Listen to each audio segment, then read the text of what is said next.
Ese es el tema. Chiquilines, entonces, la clase de hoy día, si se dan cuenta, es la misma presentación de la clase de la semana pasada, pero con otro color de fondo. Ahora, ¿por qué? Porque lo importante es que nos lleguemos a la parte final de lo que no alcanzamos a ver en la clase anterior, que por extensión el video era demasiado largo, ¿cierto? Y había una previa que tenía que hacer, obviamente. Entonces dividí la clase en dos para que justamente alcanzáramos bien en ese sentido a cubrir todo lo que salgan en la presentación. Lengua y literatura, entonces, tercero medio A y B, y el propósito es el mismo propósito de la clase anterior, que ustedes, ¿cierto?, adquieran herramientas de evaluación crítica de distintos discursos, específicamente estos discursos que aparentemente tienen la idea de ser multimodales. Entonces, discursos presentados en distintos formatos, a eso me refiero con multimodal, pero también a que adquieren, van asumiendo, ¿cierto?, distintas perspectivas mediáticas para poder tener una cobertura máxima, ¿cierto?, en público y en, y en resonancia de público más adelante. Bueno, antes de empezar, ya sabemos, ¿cierto?, que... Oh, chuta, me fui muy rápido. Antes de empezar, ya sabemos que hicimos en la clase anterior, ¿cierto? Vimos y analizamos un discurso multimodal, una primera parte de eso, y hoy día vamos a concluir ese análisis de discurso multimodal, específicamente, ¿cierto? Atendiendo a unas pautas que tienen que ver con a evaluar este discurso multimodal desde tres perspectivas a lo sumo, en particular, y la pregunta, ¿cierto? ¿Cómo integramos y por qué son tan importantes estos aprendizajes en nuestras vidas particulares? Porque podemos con este análisis, ¿cierto?, de darnos cuenta de que estamos inmersos en una burbuja de información, no una burbuja inmensa, que sería nuestro planeta en general, una burbuja, ¿cierto?, que está bombardeada permanentemente, ¿cierto?, de información de los medios, nos llegan mensajes de distintas partes, ¿cierto?, con distintas intenciones, y nosotros tenemos que estar de alguna manera defendidos frente a eso, preparados, ¿cierto?, frente a esos mensajes y atacar, tener en noción esos mensajes para integrar lo que nos sirve, ¿cierto?, y desechar aquello que no sea tan relevante. Por ejemplo, y también, también para formarnos a nosotros mismos como pensadores particulares, pues esa es la idea, tener una noción también de nuestra realidad a partir, ¿cierto?, de esa información. Por ejemplo, por eso siempre que elijo textos o en este caso videos para ver en clases, lo hago concienzudamente, o sea, de verdad me tomo harto tiempo y elijo videos que sean de verdad relevantes para nuestra formación. Digo nuestra porque también me impactan a mí. Lo primero, habíamos visto, ¿cierto? Este experimento, este video de una realizadora danesa de Dinamarca, ¿cierto? En relación a un experimento social que tiene que ver justamente con los prejuicios sociales, ¿cierto? Un poco también cayendo en esta idea equivocada de los estereotipos. Entonces esto le dimos check. Ahí está. Ay, no fue el check, las pailas. Eso ya está chequeado, ¿cierto? No hay problema. Ahí salió el check, no sé si lo alcanzaron a ver como un pantalla, un destello. Hablamos, ¿cierto? Y diferenciamos lo que eran los grupos humanos, los estereotipos, ¿cierto? Dijimos que eran estas recurrencias de estos modelos y las etiquetas sociales, que son de alguna manera estos prejuicios que son a veces mal habidos y a veces con una buena intención, pero generalmente caen e incurren en esta cierta desvalorización de las personas a las que se les etiqueta. Entonces, todos estos conceptos son, de alguna manera, nos van a servir para poder entender los fenómenos sociales que se generan a partir, ¿cierto?, de los discursos multimediales o multiplataformas. Y otros más. La publicidad también incurre mucho, la televisión incurre mucho en recurre mucho, ¿cierto?, a estos conceptos para, de alguna manera, propiciar también sus mensajes. El cine es un mensaje, es un discurso multimodal, y el cine, la serie de televisión, ¿cierto?, también como discursos multimodales, recurre mucho a los grupos humanos, mucho a los estereotipos, ¿cierto?, y a las etiquetas sociales. De hecho, yo iba a mencionarle a propósito de esto mismo, que la recurrencia de la serie, específicamente en Netflix, nosotros podemos encontrar, por ejemplo, series que ahora, de buena manera, están actuadas o realizadas, ¿cierto? Por un séquito, un grupo, digamos, de actores, actrices que representan justamente esta idea de la integración, ¿cierto? Ya no hay como tan separados, ¿cierto? Los grupos sociales, todo integrado, ¿cierto? Todo mezclado, como esta imagen de aquí, de los grupos humanos. Y a veces hace como énfasis en algunos conceptos,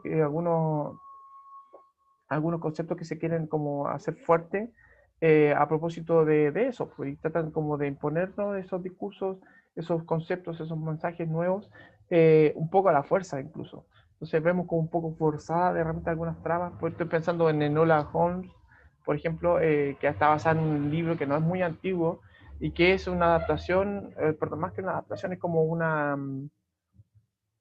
suerte como de construcción nueva a partir de un clásico que es Sherlock Holmes de Arthur Conan Doyle, pero que no alcanza, digamos, la altura, digamos, de esa novela magistral de ese autor inglés. Entonces es como, de alguna manera, como que fuerzan las temáticas, como que las tratan de hacer calzar con los conceptos nuevos, con estas visiones nuevas, para congraciarse de alguna manera con este público también nuevo, hacerlo, digamos, como partícipe y dar cuenta también de que hay una evolución. Entonces, de repente hay que tener cuidado.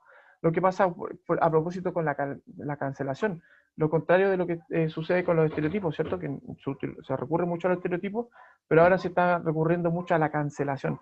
Y de hecho, a Apu como personaje lo querían sacar de Los Simpsons para evitar ese disgusto de algunos espectadores que decían que el estereotipo en sí ya era como demasiado trillado y que ya no cabía en esta época, ¿cierto?, hacer burlas de eso. Entonces, también hablar en contra de los gordos, hablar en contra, ¿cierto?, de los gays, de las lesbianas. Vean cómo evolucionaron el humor a propósito en relación a eso.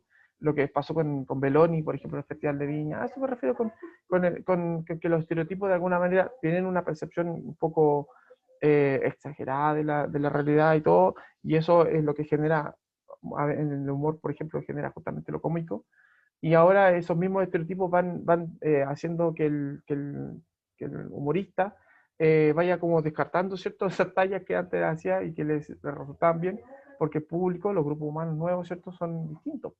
¿Ven cómo se van integrando los conceptos que manejamos en la clase anterior? Esto, entonces, también lo tenemos que considerar como algo check. Y obviamente lo vamos a seguir mencionando. Y habíamos lanzado algunas preguntas en torno al video, ¿cierto?, del experimento social. Hablábamos, ¿cierto?, de que es un video emotivo, que se pueden sacar algunas conclusiones que tienen que ver justamente con lo malo que son los estereotipos y estas discriminaciones, estas etiquetas que nosotros le ponemos a la gente por lo que vemos, por la apariencia, ¿cierto? Y que los grupos humanos son grupos que integran y están conformados por todas estas personas, pues, o sea, un médico que tenga tatuaje no es un mal médico, ¿cierto? O no sé, pues, una abuelita que le guste andar en moto, no hay que decir que es una abuela mala, ¿cachai? O sea, como no tener esos prejuicios, ¿cierto? Sin conocer y tener la capacidad también de acercarse al otro, de aproximarse al otro y generar, digamos, también una cierta empatía, ver que hay cosas en común, y etcétera. Hablábamos de los recursos del video y decíamos, ¿cierto?, que estos recursos son de perogrullo, recursos que podemos considerar multimodales. El video en sí, el texto en sí, ¿cierto? La distribución del video, la difusión del video, ¿cierto?, en las redes sociales, como esos mensajes, ¿cierto?, que constituyen el video van impactándonos también, los efectos que van provocando y se supone mejorando nuestra calidad de vida también, se supone, ¿cierto? Generar más empatía, más, ¿cierto?, cercanía, más un poco también de tolerancia, no sé. Eso también estaba en lo que habíamos visto. Y luego nos habíamos lanzado a ver el video, ¿cierto?, de Chimamanda Adichie, ¿cierto?, a propósito de la idea del peligro de una sola historia, o una historia única. Este video es un poquito larguillo, ¿cierto? Y voy a tratar de que lo podamos ver, si no hay problema. oficial, junto con las lenguas, junto con el francés y junto, ¿cierto?, con el portugués, que fueron las grandes colonias que se estancaron, ¿cierto?, y aprovecharon, obviamente, de ello. Pero África tiene una historia que contar, y los países que componen África, porque ella dice, África no es un país, es un continente, lleno de países, y cada país con su propia historia, po. Y dentro de cada país, ciudades y gente, ¿cierto?, que tiene también voz. Entonces, cada vez que nosotros pensemos en África y les digamos a nuestros hijos, hay niñitos en África que se mueren de hambre, también hay niñitos en África que tienen y luchan por una oportunidad, y están, ¿cierto?, dando que hablar en el mundo a partir, ¿cierto?, de una formación que es distinta de la que nosotros creemos que pueda existir. O sea, hay otras historias, no solamente la que nos contaron o nos cuentan, ¿cierto?, nuestros papás o nuestros profes. Bueno, en relación a eso, vamos a hacer un análisis la, de la argumentación presentada por Chimamanda, ¿cierto?, a propósito, ¿cierto?, de su discurso. El tema yo voy a ir respondiendo siempre, para que entiendan la idea, no los voy a interrogar para que esto avance también. Dice, ¿para qué dice, cuál es el tema de la argumentación? ¿Para qué se argumenta? ¿Qué se ha conseguido? La argumentación de Chimamanda, ¿cierto?, es convencer a los receptores de una postura, de su postura, incorporando elementos emotivos, obviamente los recuerdos, vivencias, anécdotas, ya que su discurso está enunciado desde una perspectiva de experiencia propia, ¿cierto? Advierte sí a los observadores, a los que están ahí en público, y a nosotros que vamos a estar después, por eso lo multimodal, viendo su discurso. De hecho, este discurso fue emitido hace casi una década más o menos atrás. Aprieta a sus espectadores, ¿cierto?, acerca de los peligros que tiene para la sociedad la visión única de la realidad. O sea, que más allá de contemplar una visión, hacer puentes para que esa visión sea y tenga sentido. Participantes, dice, ¿quién es el enunciador y quiénes son los receptores? En términos, digamos, prácticos, la enunciadora o emisora, ¿cierto?, es Chimamanda Adichie, escritora nigeriana contemporánea, y escribe preferentemente novelas, tiene hartas novelas, ¿cierto? Y los precios de sus novelas son bastante asequibles, además.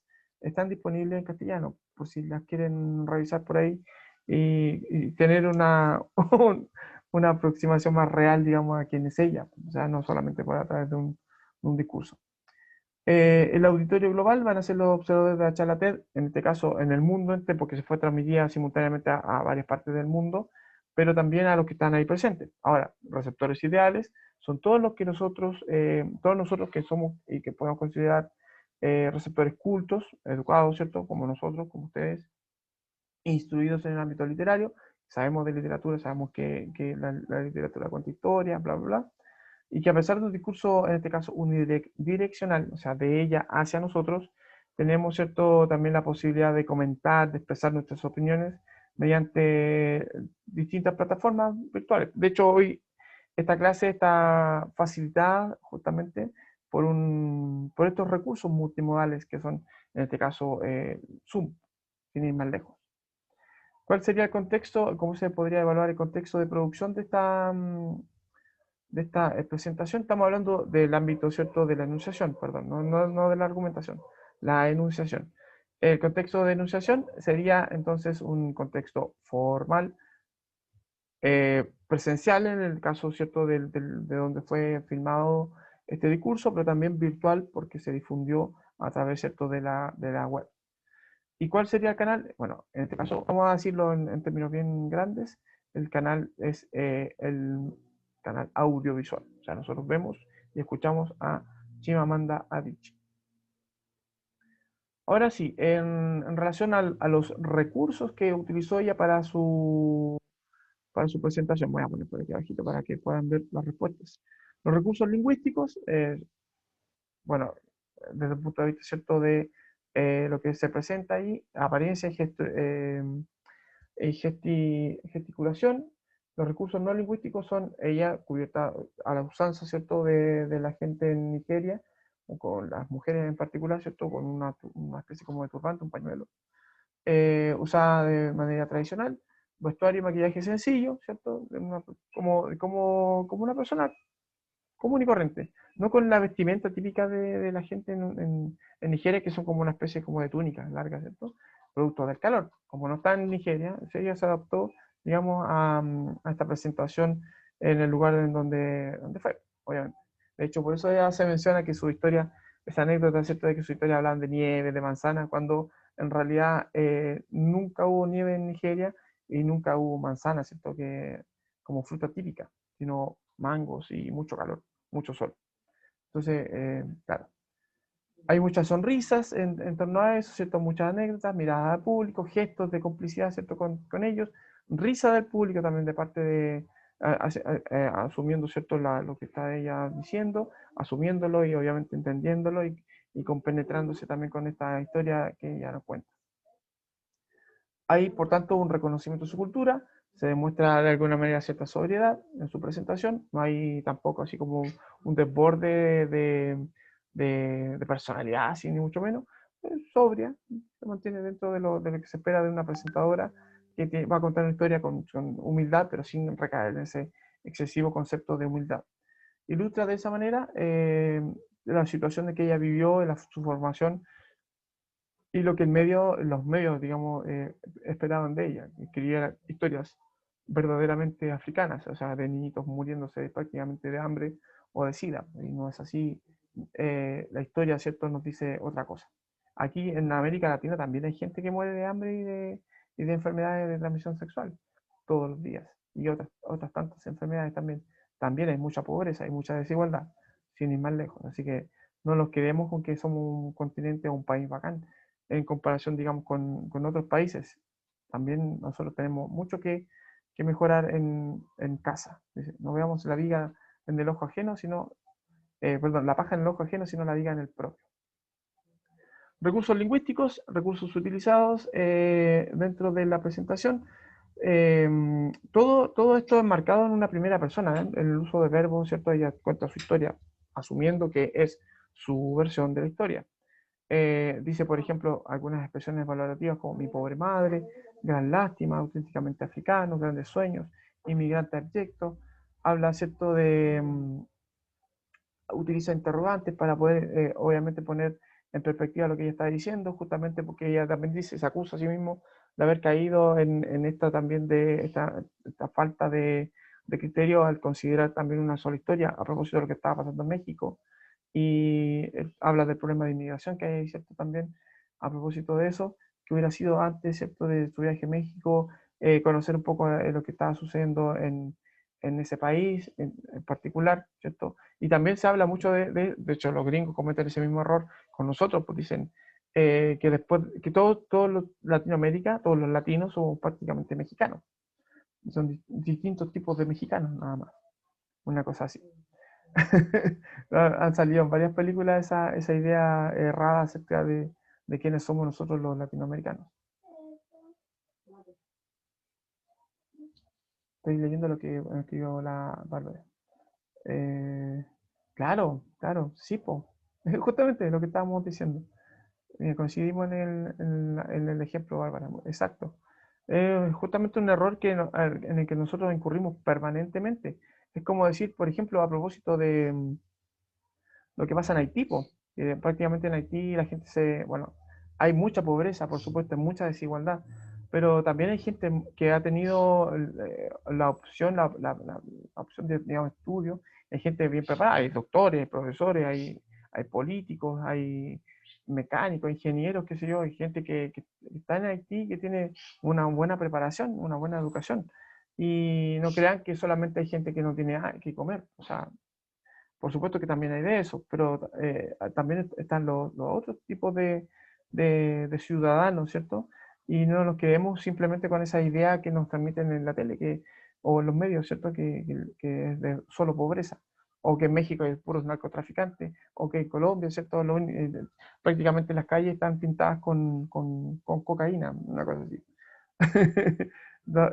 Hay más cosas que apreciar de la cultura, hay de las culturas de cada uno de los países, de la gente de cada uno de esos países. Entonces no nos quedemos simplemente con esa pobre apreciación de lo que nos llega como información de esos países o lugares, ¿cierto? Ok. Bueno, en los modalizadores discursivos que ella utiliza, a propósito de modelizadores, que estábamos hablando de eso también en algunas clases, del creo que, es cierto que, ¿cierto? Que de hecho plantea permanentemente como una posibilidad de que su discurso tenga esa interpretación acerca de la realidad. Y en relación, ¿cierto?, a la función que cumplen estos textos en su discurso, hay un reconocimiento de su cultura, decíamos, ¿cierto?, demostrar cierta sobriedad. También en los recursos lingüísticos, ella dice y relaciona la palabra con su propósito, que es una suerte de advertencia para que nosotros no incurramos en ese error, y transmite cierta esa experiencia para demostrar lo que ella, como punto de vista, ¿cierto?, está planteando. Y a propósito de eso, lo que tiene que ver con la argumentación. Aquí vuelvo aquí arribita. Dice, la tesis de Shimamanda ya plantea que es necesario que nosotros como público, como espectadores, como personas conscientes y inteligentes, con cierta sabiduría, conozcamos las distintas perspectivas que configuran la realidad. Problema que hemos revisado no solamente en lenguaje común, también en lenguaje diferenciado y un poquito, ¿cierto?, haciendo el coqueteo con filosofía. Los elementos argumentativos que utiliza, cómo sostiene su postura, ella argumenta, ¿cierto?, de una perspectiva personal, utiliza anécdotas, apela, ¿cierto?, al conocimiento compartido, algunas alusiones que tengamos nosotros sobre los mexicanos, por ejemplo, además, por las películas preferentemente, ¿cierto?, los conceptos que vemos en el cine.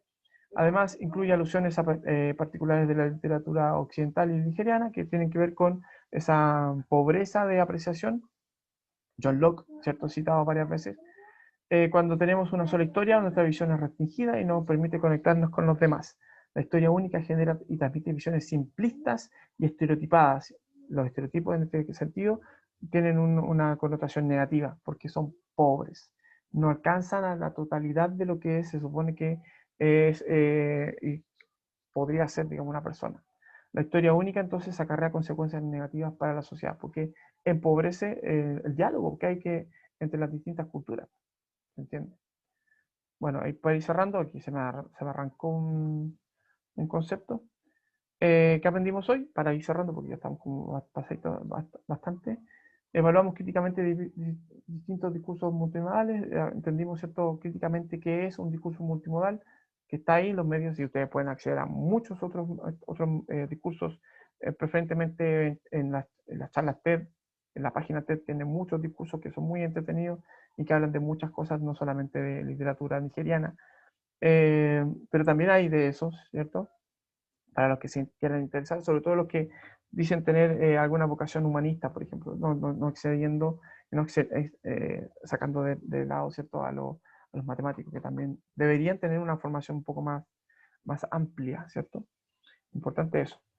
Y lo valioso que son estos aprendizajes justamente por eso, porque nos permiten apreciar mejor no solamente los mensajes, sino el contenido de esos mensajes, el trasfondo de esos mensajes, debería impactar en nuestra forma de ver el mundo a propósito, y a las personas en él. Incluso los que están más cerca, los chilenos mismos, porque nosotros caemos, ¿cierto?, en bastante prejuicios sobre eso. La próxima semana ya están citados a que podamos analizar la obra de Isaac Asimov, ¿cierto? Perdón, Ray Bradbury, perdón. Ray Bradbury, Fahrenheit 451, estaba pensando en ciencia ficción, y claro, Isaac Asimov, tanto como Ray Bradbury, ¿cierto?, son los grandes mentores de la ciencia ficción contemporánea. Hoy día o sea, la próxima sesión vamos a dejar citado desde hoy para que lean el libro. Si tienen dudas, si no tienen el libro, no han podido acceder a él, yo se los puedo facilitar, me mandan un mensaje por WhatsApp y se los envío, ¿ya? Cualquier duda que tengan con respecto a esto, no hay tarea de esto, ¿eh? Pues solamente hicimos un análisis. No hay tarea de esto, seguramente va a ser algún ejercicio más adelante antes de cerrar el año, queda un mes todavía de clases. Cuídense mucho, aquí un gatito, ¿cierto? Para que vean todo el mundo tierno de los gatitos, que también tienen algo que decir. Cuídense harto, chiquillos, nos vemos prontito. Ojalá. Chau, chau. Y gracias por la participación, los que estaban escribiendo en el chat. A propósito, gracias Bárbara por tu aporte.